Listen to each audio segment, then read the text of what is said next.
The Peter Schiff Show.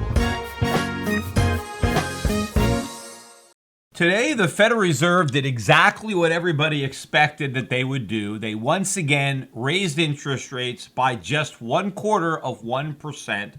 This is the third rate hike of the year. This is the fourth rate hike since Donald Trump was elected president, and the fifth time the Fed has raised rates since the 2008 financial crisis, or since a couple years before the financial crisis. Remember, they only raised once during the time from Obama's election until Trump's election 8 years later. So we've had these four rate hikes. We now are at 1.25% on the low end to 1.5%. So if you take the midpoint there, 1.35%, I mean, we're barely above 1%, despite 5 rate hikes over the course of more than 2 years. Remember, the first rate hike was in December 2015. So it's been actually exactly 2 years. And it's taken the Federal Reserve 2 years to move the rate from 0 to 1.35. This is an extraordinary amount of excess monetary stimulus. To say that the Fed has been successful in normalizing rates is complete nonsense. 2 years ago, when the Fed raised rates for the first time, nobody in the mainstream believed that 2 years later we would still be this low. Now, of course, the Fed is pretending that they're going to raise rates another 3 times next year. Of course, Janet Yellen will not be the chairman. This is her last quarterly press conference. I mean, she's still the Fed chairman through January, but the next time the Federal Reserve has a press conference and the next time they, in theory, raise rates, Powell will be the new chair of the Federal Reserve, and Janet Yellen will be off giving speeches at $250,000 a pop. Just like Ben Bernanke. Of course, the markets reacted the way I thought they were going to react, at least the currency markets and the foreign exchange markets. It's always buy the rumor, sell the fact. The December rate hike had been out there for a long time, and so currency traders had more than enough time to anticipate the hike. And so when the Fed realized those expectations, the dollar tanked. The dollar was down across the board. Dollar index was down almost 0.7, so about 0.75%. But some individual currencies were up quite a bit more. I think the New Zealand dollar was up about 1.5% today. Aussie dollar, maybe a similar move. So you had some oversized moves in some of the currencies. Gold also rose about $11 an ounce. Before the rate hike was announced, we were already up about $2 or $3, and so we added another $8. So they were trying to buy ahead of the news. And in fact, the gold stocks had already anticipated that. When gold was only up $2 or $3, you had gold stocks that were up maybe 3, 4, 5%. And then when the announcement came out, they added to their gains. There were some silver stocks that were up better than 10% today. Many gold stocks were up 5, 6, 7% on the day. So very strong day for the gold stocks. Again, buy the rumor, sell the fact. The Fed finally raised rates. Dollar goes down, gold goes up, gold stocks go up. I think there's a lot more coming. I don't think this is a one-day event. Although last December, gold stocks were very weak, gold was weak. We got the big rebound in the first quarter, which I think is going to happen again this year. I think even if we don't get more follow-through on this move between now and the end of the year, I think the dollar is going to be extremely weak in 2018. In fact, I think it's going to be weaker in 2018 than it was in 2017. And so far, this has been a very, very weak year for the dollar. And of course, the year began with expectations very high. The most crowded trade was long the dollar. And those trades obviously are unwinding. Anybody who was long the dollar going into the year, if they're still long, they've lost a lot of money on that trade. And so I expect that you're going to see much weaker dollar in 2018 and a much bigger move up in gold and silver prices. Silver was up 35 cents an ounce today, so a bigger percentage gain for silver than gold.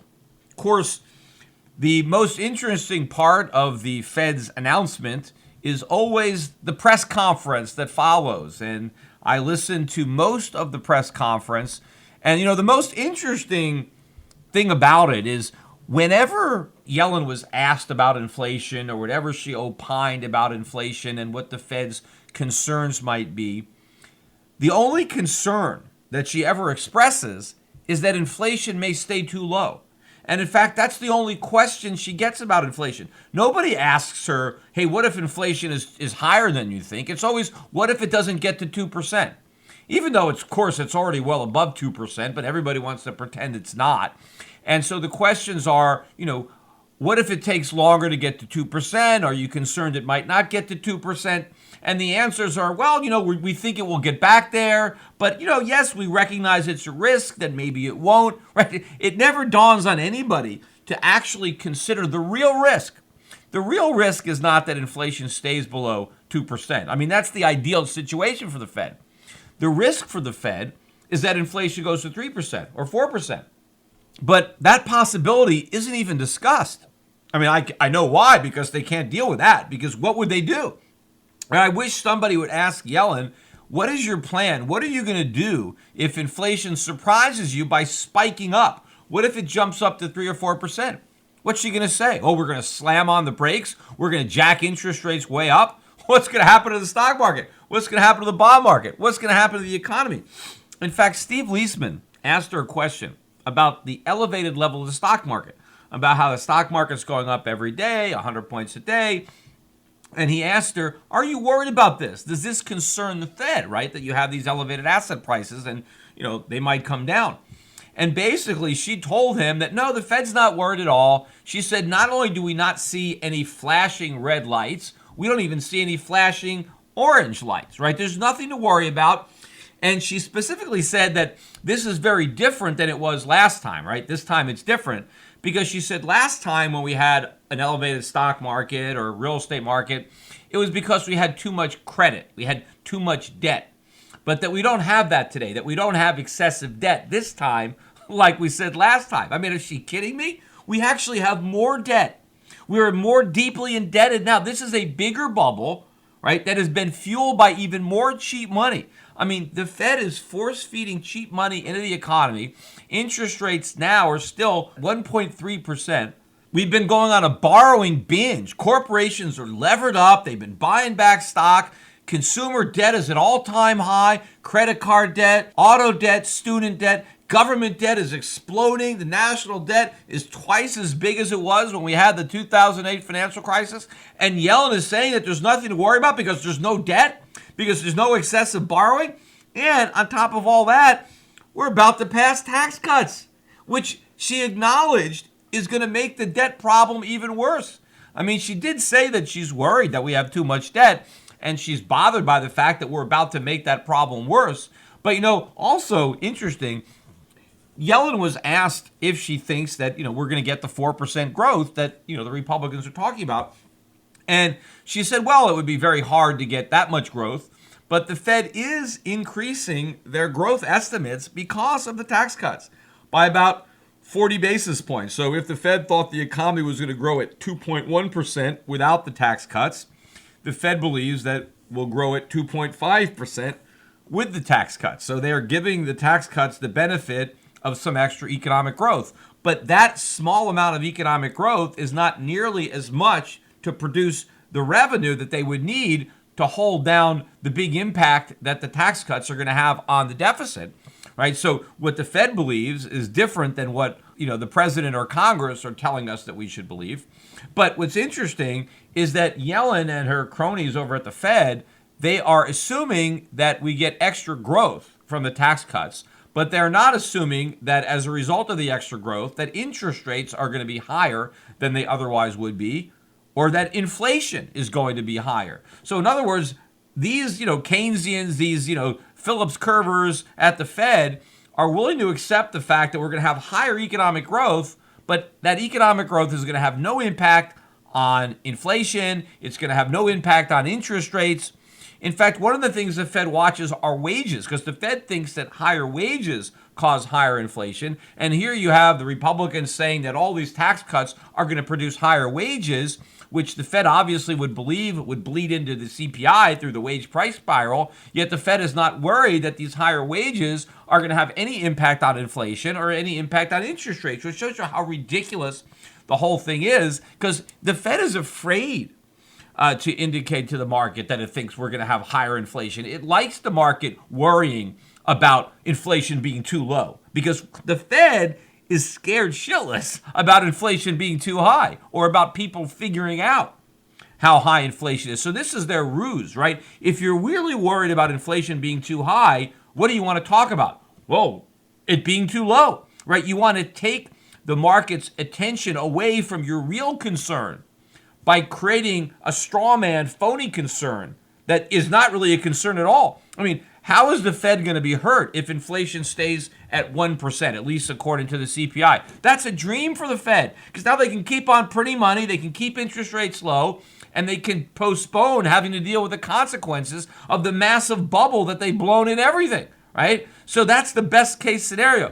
The worst thing for the Fed is that inflation shoots above 2% to the point where now they have to prick their own bubble. Now they have to raise interest rates, and now everything comes collapsing. So since that's what they're so afraid of, they never even want to discuss that. They want to keep everybody's attention on this phony problem of inflation being too low so that they can focus on a goal of trying to have more inflation instead of talking about what they're really worried about is that inflation running out of control. In fact, if you look at the inflation data that we got this week, yesterday we got the numbers for the producer price index up 3.1% year over year. That's a 6-year high in producer price increases, 3.1%.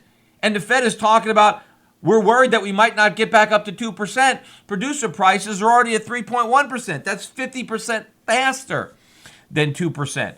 Now, we got the consumer prices that came out today, and there the year-over-year increase is not as big. It's 2.2%. But 2.2% is still higher than 2%, right? So year-over-year CPI up 2.2%, and the Fed is still saying, well, maybe we're hoping to get it back up to 2%, but we're worried that we won't. It's already 2.2. But what does that tell you? If producer prices are up 3.1, and consumers have only been charged 2.2 more, what does that mean? It means producers are eating that, right? Margins are under pressure. Why is the stock market loving this? Companies are the producers. So they're paying the producer prices and they're selling at the consumer prices. And obviously, margins must be getting compressed if their costs are going up faster than their prices. And if this continues, what do they have to do? They have to pass on those higher costs by raising their prices. So you would think the Fed would think, well, if we got producer prices going at 3.1 and consumer prices are 2.2, the consumer prices, right, and they look at this cost push stuff, but they'd have to believe that these higher consumer prices are going to bleed into higher retail prices, especially if you look at the current trajectory of commodities, look at the trajectory of oil prices getting ready to break out above $60 a barrel. Look at some of these commodity-sensitive stocks and how strong they've been recently. Look at what's going on. Look at the dollar. Look at the weakness in the dollar. I mean, one of the reasons that we had lower inflation a few years ago was because the dollar was strong. That was keeping inflation in check. But now if the dollar is weakening, that is going to accelerate inflation, right? It means our money is buying less. It means that it costs more. We have to pay more money for stuff when the dollar loses value. So prices are going to go up. And it's not just here. Look what's happening in the United Kingdom. They just came out this week with their CPI, which is up 3.1%. Inflation is at a 6-year high in Great Britain, and they still got interest rates even lower than ours, right? And those guys are still talking about, oh, inflation is too low. It's at a 6-year high. Where's it going from there? It's going up. Right? Inflation is just getting started. This genie is just out of the bottle, right? And it is going to be the big story, I think, of 2018. Mac, I wonder if when we have the elections, and I'm going to get into the politics in a minute, but I wonder if the misery index is going to come back. Because obviously, interest rates, they probably aren't going to be that high, but inflation is really going to pick up. And I wonder if we can get a pickup in unemployment as well, because clearly that is a risk. But the Fed can't do anything about that. That's why they don't want to discuss it. One of the other interesting aspects of this press conference was that Janet Yellen got not one, not two, but 3 questions about Bitcoin. And I don't know if she's ever been asked about Bitcoin press conference before, but the fact that now Bitcoin is the topic of conversation at a Fed press conference, again, another sign that this bubble is potentially reaching a peak now that there is so much discussion about it. It has reached all facets of financial media. And Janet Yellen was very dismissive of Bitcoin as far as its potential. She said it's not a legal tender, it's not a store of value, it is a highly speculative asset, which is one of the few things that Yellen has said that I actually agree with. She's right there, and she says the only concern the Fed has over Bitcoin is to make sure that banks are doing their proper anti-money laundering routine when dealing with the cryptocurrency, and that's it. And she's not worried if it collapses and investors lose money. That's not a concern of hers because she doesn't think it would affect the overall financial system. And there she's probably right. The banks are not levered up to Bitcoin. They haven't made loans backed by Bitcoin collateral. Now, there are people who have bought Bitcoin who have taken out mortgages against their homes to buy Bitcoin, but they've only pledged their house. So if the Bitcoin collapses, the bank doesn't have to worry. They don't foreclose on the Bitcoin. They just foreclose on the house. So, they don't have the risk. The individual has the risk. And yes, obviously, if some individuals lose money, that could be negative for the economy. But I don't think the loss, it's not like you have people taking out loans against their Bitcoins like they did against their houses and spending it. A lot of the wealth that people have made on Bitcoins is just on paper. And, easy come, easy go. And so a lot of people who are fantasizing about all the things they're going to buy with their Bitcoin fortunes, so when the market collapses, so the fantasies go away. It doesn't have as much of an impact on the real economy. But the important point is that they discussed it. They spent so much time talking about Bitcoin, which had another volatile day today. It was up well above 17,000 again, and then it dropped, 1,500 or so, back 15,000. And as I'm recording this, I think we've recovered almost all of those intraday losses. Again, but who knows where it'll be by the time anybody listens to this. We're now at about 16,250, so only off about 400 on the day. While I'm on the topic of Bitcoin too, I was watching on today on CNBC.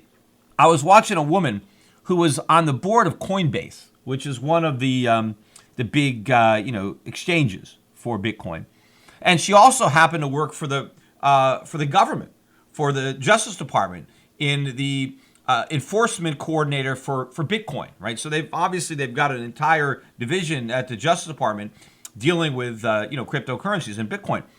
And during the interview, one of the people from CNBC mentioned to her that Bitcoin can be used in crimes, and that's part of the problem because you have the illegal activity. And what her response was that no, she said the idea that Bitcoin is anonymous and ideal for criminals is wrong. She said that she has been involved in Justice Department prosecutions where the primary evidence used to convict was Bitcoin, where she said had the criminals not used Bitcoin, we might not have been able to convict them. But using Bitcoin made it actually easier. It's almost like a digital fingerprint that connects the criminal to the crime. And so she was saying, hey, if you're a criminal and you think you're getting away with something by using Bitcoin, think again, right? You're actually incriminating yourself by using Bitcoin. Now, of course, that was the only real use case for the cryptocurrency. I always acknowledged from the very beginning that criminals could find value. I said that people that are looking for a real, to have legitimate transactions above the board, that Bitcoin would never work as money. And they all admit that now. It's way too expensive. In fact, I remember, they said, look how expensive it is to use MasterCard. If you want to buy something for $100, it's 2%, 3%. So you pay a 2 or 3% fee. And, this is horrible. And, Bitcoin is going to reduce those fees. You want to buy something for Bitcoin that's $100. It could cost you $50 to get that transaction processed. MasterCard and Visa are so much more efficient than Bitcoin. Bitcoin is not a payment mechanism, right? I said that from the beginning. But what I also admitted that for criminals, I thought it was good, although I knew that, anything that's online, it can't be so anonymous. The government can come in here and figure this out. But the reason I thought that criminals would like Bitcoin, part of the reason I knew that Bitcoin couldn't work as a medium of exchange was because it was too volatile, right? I mean, how could you sell something? You have a lot of businesses that have low margins, right? 2% margin, 5% margin. How can you deal in Bitcoin? How can you sell something for Bitcoin and then it could drop 10% the day that you sell something? You could actually turn a profit into a loss. So I said it's too volatile to be used as a medium of exchange. But I said criminals, for them, it doesn't matter. See, if you're a criminal and you extort $100,000 and you demand your ransom be paid in Bitcoin, right? And let's say you take the $100,000 worth of Bitcoin, but it drops 20%, before you get a chance to cash it in, right? And so you don't end up stealing 100,000, you only end up with 80,000. That's fine. That's only a 20% cut for money laundering. I think a lot of criminals are used to paying maybe 50%. Right, you steal $100,000, and by the time you launder the money and pay off everybody who helps you, you're left with $50,000 at the end of the day. Right, you lose half of it, to the people that launder your money. So I thought Bitcoin represented a less expensive way for criminals to launder their money.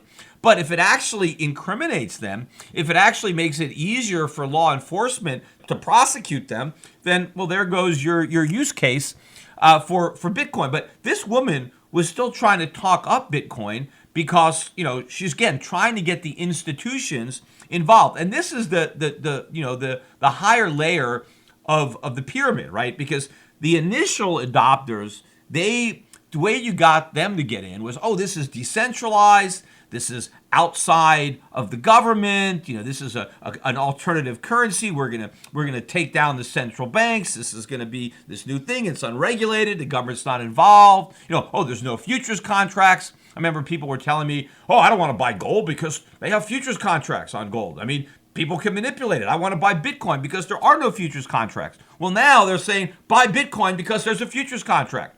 This legitimizes it. This makes it more mainstream. Well, the original reason to buy it was because it wasn't mainstream. Nobody wanted it to be legitimate. They wanted it to challenge the establishment, not be, incorporated as part of the establishment. But in order to get the big hedge funds, right, to invest, you have to mainstream it. You have to get rid of all the features that initially attracted the early adopters. And now what do you have left? You have nothing. You just have, the greater fool. What is the value of Bitcoin? The value is some fool is going to come around and pay an even higher price than I did, right? That's it. That's the only value. And people are hoping that the fools are the institutions. The bag holders are going to be the smart money, right? The little guys got in early, and now you're going to have a bunch of institutions that are going to bail everybody out. Although I am seeing now, more and more Europe Pacific Capital clients are calling me. I only had one or two calls over the years of people who told me they wanted to invest in Bitcoin. But over the last month or so, several people are calling up trying to pull out large amounts of money. I think one person even did. Maybe a couple $100,000 out of an IRA to buy Bitcoin. Now, right, now that it's at 15, 16, 17,000, people are trying to put serious amounts of money. People weren't calling me 3 years ago. I mentioned on this podcast, a realtor friend of mine asked me about investing in Bitcoin not too long ago. And of course, the price has gone up a lot since then, but she didn't even know what it was. She just heard about it from some friend, and she said, well, could I invest in Bitcoin? But I hadn't really had any of my clients, my brokerage clients, calling me up wanting to pull money out of their account to buy Bitcoin until just recently. And, the crazy thing is people think they're getting in on the ground floor. How can something go? I read if you put, $1,000 into Bitcoin in like 2011, it's worth like $3 million now. Right, so how can somebody buying now be thinking they're getting in anywhere near the ground floor? Right, this everybody is talking about this now. Although I know there are people that are still saying, well, it's not a bubble yet because everybody in the planet doesn't own it. Right, it's only like 2% of the people in the world that even own Bitcoin, or if it's even that much. Look, everybody on the planet doesn't have to own it. Beanie Babies were a bubble. What percentage of the population was involved in Beanie Babies? Right? Everybody doesn't have to buy it in order for it to be a bubble. Right? Everybody in Holland didn't buy tulips. And of course, the whole world wasn't involved in that tulip mania. It was just a small percentage of the Dutch population. So you pretty much, you got more than enough people involved in this thing for it to be a bubble. Right? Not every single person has to get on board in order for it to constitute a bubble. But another point I wanted to follow up on that I made on the my last podcast, just even about blockchain, right? Because if you believe in blockchain, right, which is separate from Bitcoin. I mentioned how other assets could be on a blockchain. Central banks could have their currencies on a blockchain. You can have assets, you can have bonds in a blockchain, you can have stock in a blockchain, right? Shares of stock could trade through a blockchain. I mean, I looked up online. Bitshares.com is actually for sale. It's a URL for sale. I mean, who would want to own that domain, right? BitShares. Well, maybe somebody that was providing a marketplace for crypto stock, right? So IBM, General Motors, Apple Computer, if they want to make some of their stock available in crypto form, they could do it. And then you would find exchanges, just like they have now for the cryptocurrencies, where you could trade shares of stock without a broker, low transaction costs, and there. And then if you had somebody who was in a country and they were worried and they wanted to get their money out of the country and they had a choice, well, where do I want to park my money? Should I put it in Apple stock or should I put it in Bitcoin? Well, maybe they'll take Apple stock. I mean, real things have more value than digital nothing, right? I'd rather have a digital something than a digital nothing. But I also was thinking about how private companies could use it, right? What about airlines, right? All these airlines have mileage programs. Well, what if instead of just giving you points, they issued digital currency as mileage? And now you could use that digital currency. You could either use it to buy miles, right? To buy an upgrade or a free ticket, or you can, give it to somebody else because they can easily track it because airline miles are worth, I don't know, 1 penny a mile, 2 pennies a mile, something like that. But, if somebody owed me $100 and they said, look, I'll give you 10,000 United Airline miles, sure, I'll take it. I'll take airline miles at a penny a mile all day long. I think that's about, they're certainly worth at least a penny a mile.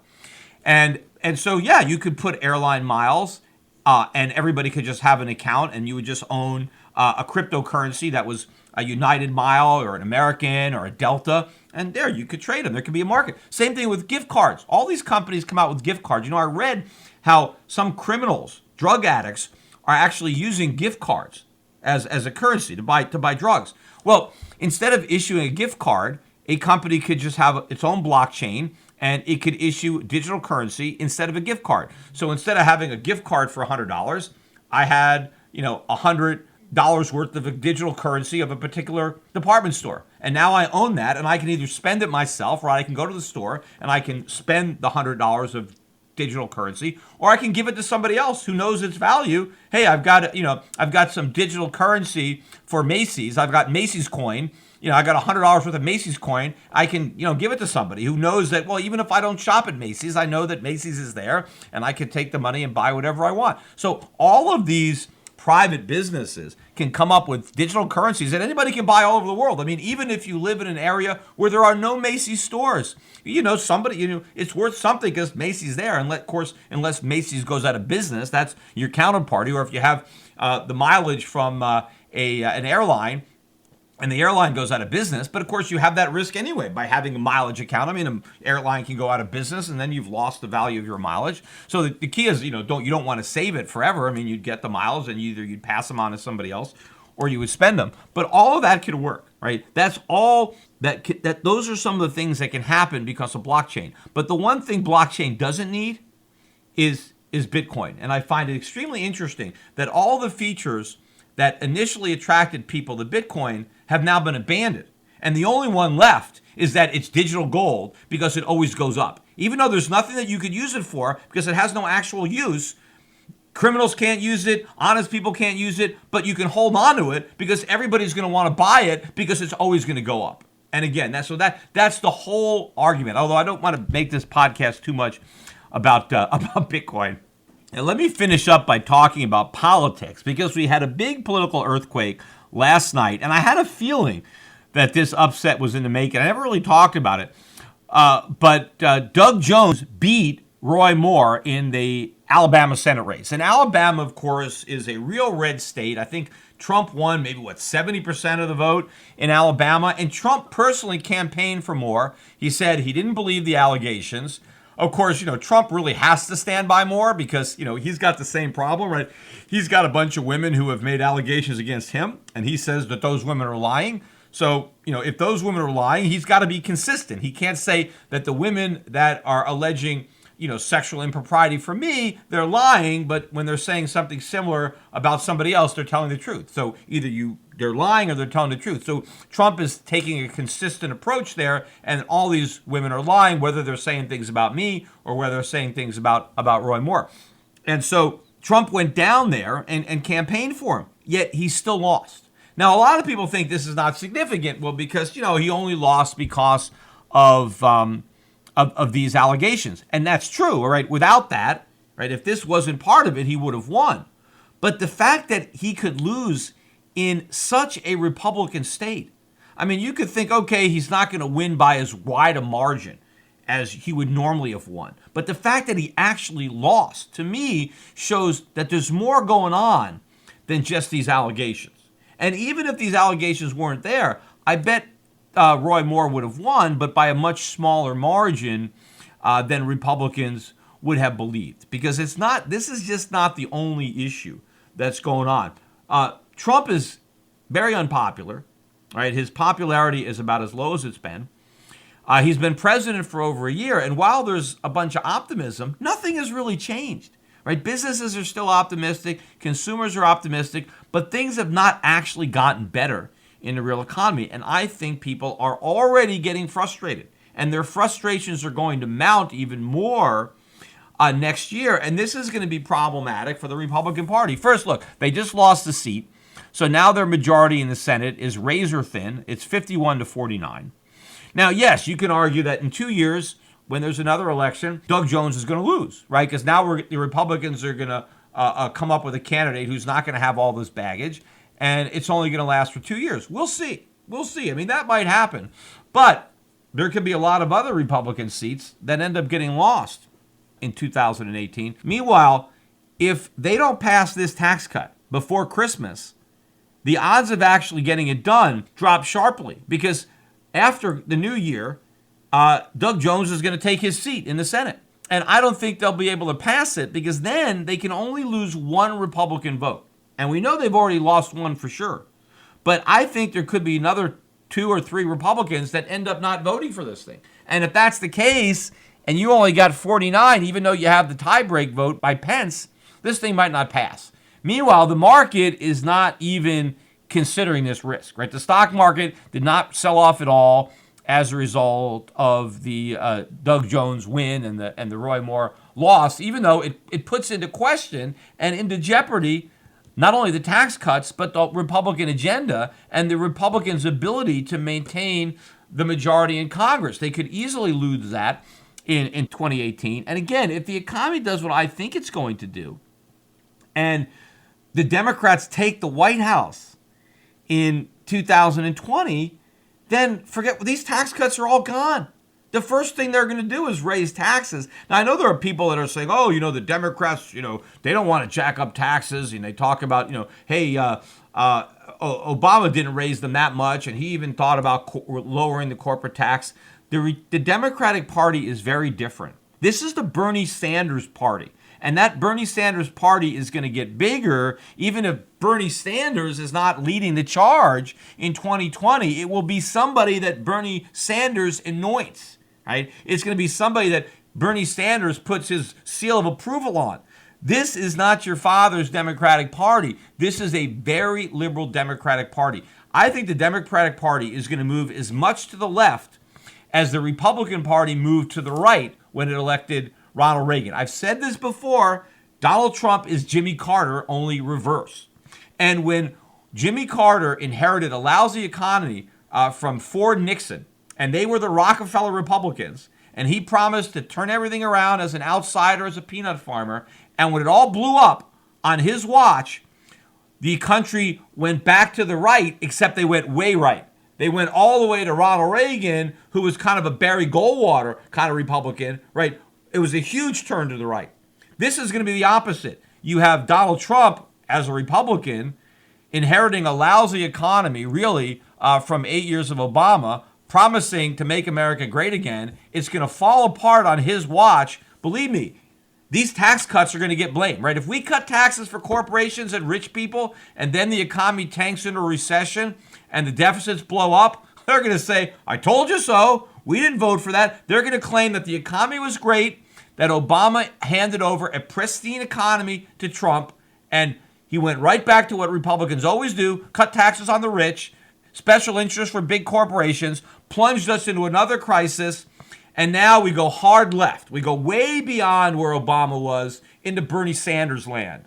And what are they going to do? First thing we're going to do, we're going to jack up taxes on these greedy rich people that wreck the economy. We're going to jack up taxes on these corporations. They never gave us the $4,000 a household raise that the Republicans promised. They kept all the money for themselves. They bought that stock. They paid it to the CEOs. We're going to take that money back. Believe me, if the Republicans lose control of the White House and Congress in 2020, the taxes by 2021 on corporations and individuals will be much higher than they are now before the cuts.